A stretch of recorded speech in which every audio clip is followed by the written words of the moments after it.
Steem links, link 2. Well, first, we're going to start out with Steem links membership. I have been thinking about this a lot lately, and I have started to curate a little bit more the members of the Steem links community, as well as Steem linkers. Certain, people who come in, they start putting up links. You have to be very careful with the community like this, because it is very easy to put together Steem links. It's very easy to just go and grab something from somewhere. So you don't really get a sense of community, you don't really get a sense of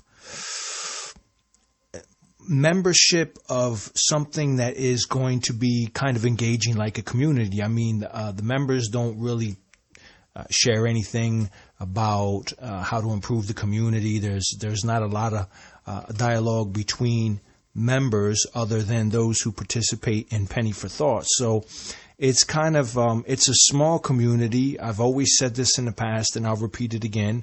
I created it for personal reasons, because I simply wanted to have the option to be able to share links from outside, which I found interesting and that I wanted to share with those people who are following me, in the hopes of striking up some conversation. Now, the community, together with the Penny for Thoughts project, has made this happen.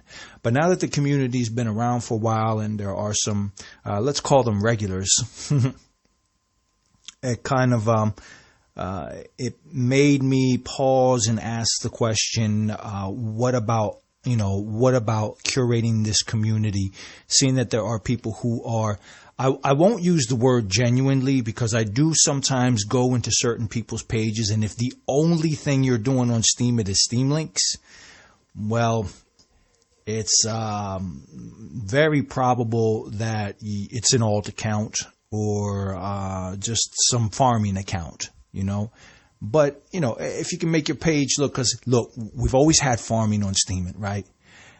And I've seen some real garbage out there. I mean, there are people who are just, they post up some image with some goofy title and a bunch of upvote bots and bid bots, and then there you go. That person's farming. So, I mean, if someone's throwing up some nice links that other people might find enjoyable, or other people might want to share, then there's the positive to that. But I was fully aware when I created this thing that this would eventually be a possibility of a problem. So I have to kind of look beyond that. But I've been thinking a lot about Steem links membership. I've been thinking ever since I got the discussion out there about the Dunbar effect, I've been thinking a lot about this organizational structure that exists within Steem that is not being, that most people are not fully aware of, and that most people may not even know that this structure is there. It's kind of lying dormant. It's being used,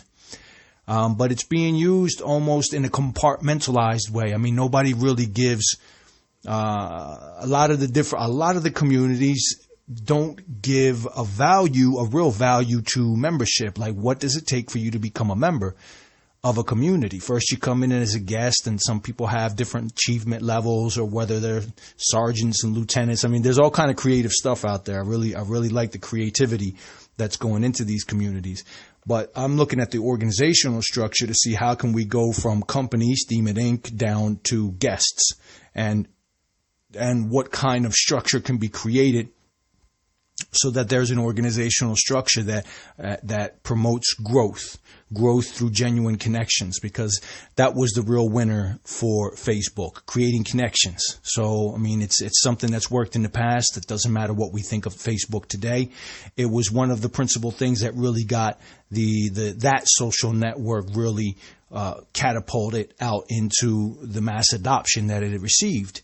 So I'm thinking a lot about membership. And one of the things that I was thinking about was to just simply use my trickle up theory and project to kind of incorporate that in, and then see how that goes as far as creating membership. Say, okay, members need to post at least 3 posts in the last 7 days. That's not difficult in Steem links. Steem links are the easiest thing you can create. Now, if you're genuine about your participation in Steem links, then it's not It's easy to create a Steem link, but it takes time if you're going to read the original article. So if you're actually sharing an article that you have read and you want to discuss that article, then it does take more time. But if you're just a person who just goes to a website that you like, and hopefully you're going to websites that you like and sharing links and articles that you like, then, that qualifies. But that's easy to do. It's easy to do. So minimum 3 in the last 7 days, that's not difficult.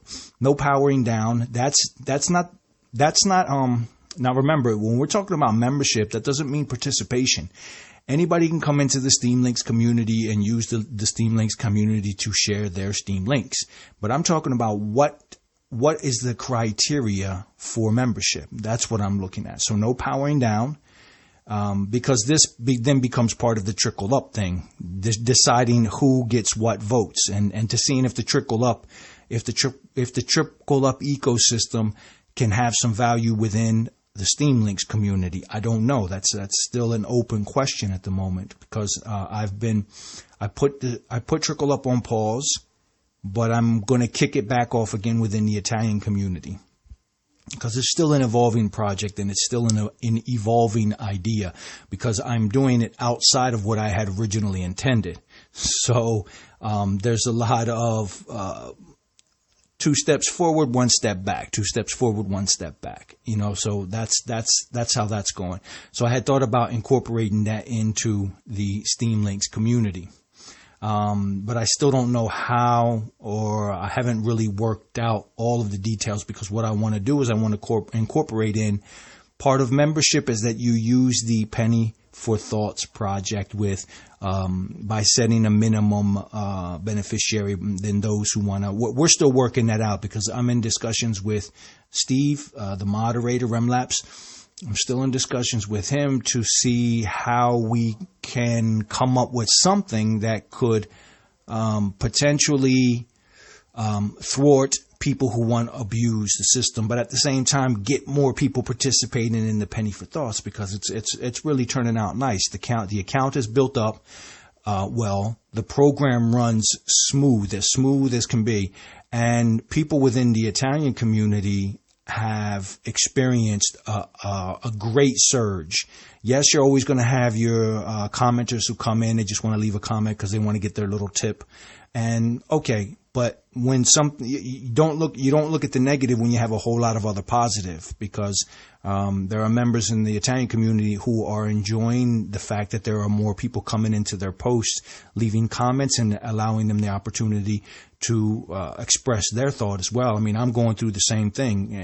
I think the last about a week ago, I just started doing all of my posts with Penny for Thoughts, and to kind of continue to experiment with it and see how it's going. I've changed some things up. I've changed up the percentage, because when I went and had a look at certain posts, I was seeing some people get, like 1 or 2 SBD as a tip for the comment, because obviously it depends on how I set the beneficiary. It depends on how many votes.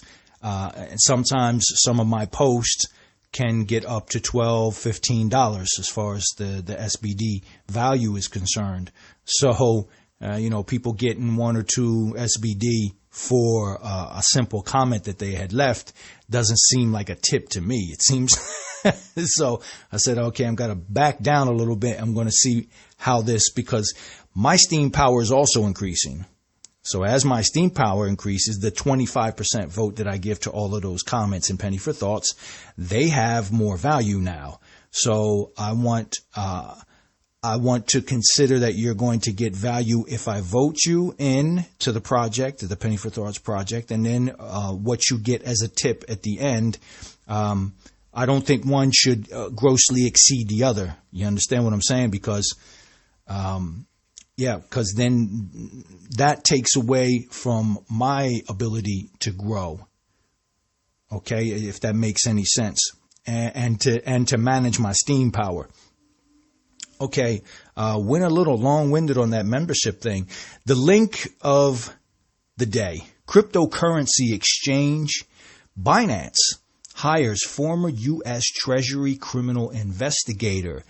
This comes to us from member 17. Caught my attention because, I'm on Binance now for about, I'd say about 2 months, 2 or 3 months. I just came across it as, I've heard of it before, but then I came across how it was a good place for Steem and TRX. And now that, Binance has a strong position in Steem, because when I looked in CoinMarketCap, I saw Binance was the number one exchange where Steem was being exchanged. So I said, okay, this has got my attention, because not only that, then Binance is also the number one super representative on the Tron blockchain. So they have no problem exchanging TRX as well. So I'm looking at a double win there, because I'm thinking to myself, I have TRX, I have Steem. And then I thought to myself, well, let me go look and see what else there is in Binance. And I was really surprised at everything that it offers and how powerful it is. And lately I've been seeing a lot of these articles because Binance is under pressure. They want to regulate. They want to treat it more like a real financial exchange. And even though it's going through the woes that Binance is going through, I'm really happy to see things, because as I've always said, and I've always known, Binance is under dynamic aggressive leadership. And when you have something under dynamic aggressive leadership, you're going to have a powerful growth, and you're going to have a visionary leadership team that knows where to take this cryptocurrency movement and how to get it to the next level. So even though Binance is having to do all of these things to satisfy the regulations, it simply means that it's being taken a whole lot more seriously. And so I see good things in the future for Binance. I'm repeating myself because it is absolutely fundamentally important for me to know that something like this is in the hands of dynamic aggressive leadership, because then that means it's going to grow. It will become more and more centralized. They can talk about all the decentralization. I know dynamic aggressives are really not into decentralization. Once they have their hand in the cookie jar and they're getting their hands onto the goodies. And the cryptocurrency movement right now is what's in the cookie jar. Lots of tokens and lots of money circulating around. So Binance hires a former U.S. Treasury criminal investigator to make sure that money laundering and things of that nature, and to smooth Binance's way into the world of regulatory finance.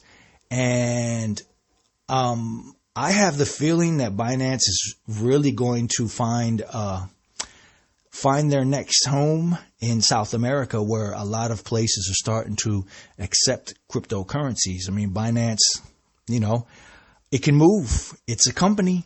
It's not a country. So it can set up shop anywhere it needs to. And so if these regulators, they get too heavy, you just move the office. You move the office somewhere else. And the dynamic aggressive leadership knows how to maneuver these kinds of strategies. Right, so that's it for the Steem links. This is the second ever Steem links, and it's going forward. I hope you enjoyed it. There are things coming up. Pay attention. There are things coming up in Steem links, right? I have already started to curate. And Remlapse Steve Palmer has already been curating for some time. So we're going to try to work something out so that the Steem Links community also has a rewarding system after so much time, because I think after all this time, I think we found a good portion of genuine people who want to share some Steem links. But then the membership issue, that still needs to get kind of ironed out, but we're working on it. So hope you enjoyed this. I really appreciate your support, and thank you very much for listening. We'll catch up with another link. I won't say soon, but when these SmartCasts cycle back around, we'll have another link to share with you.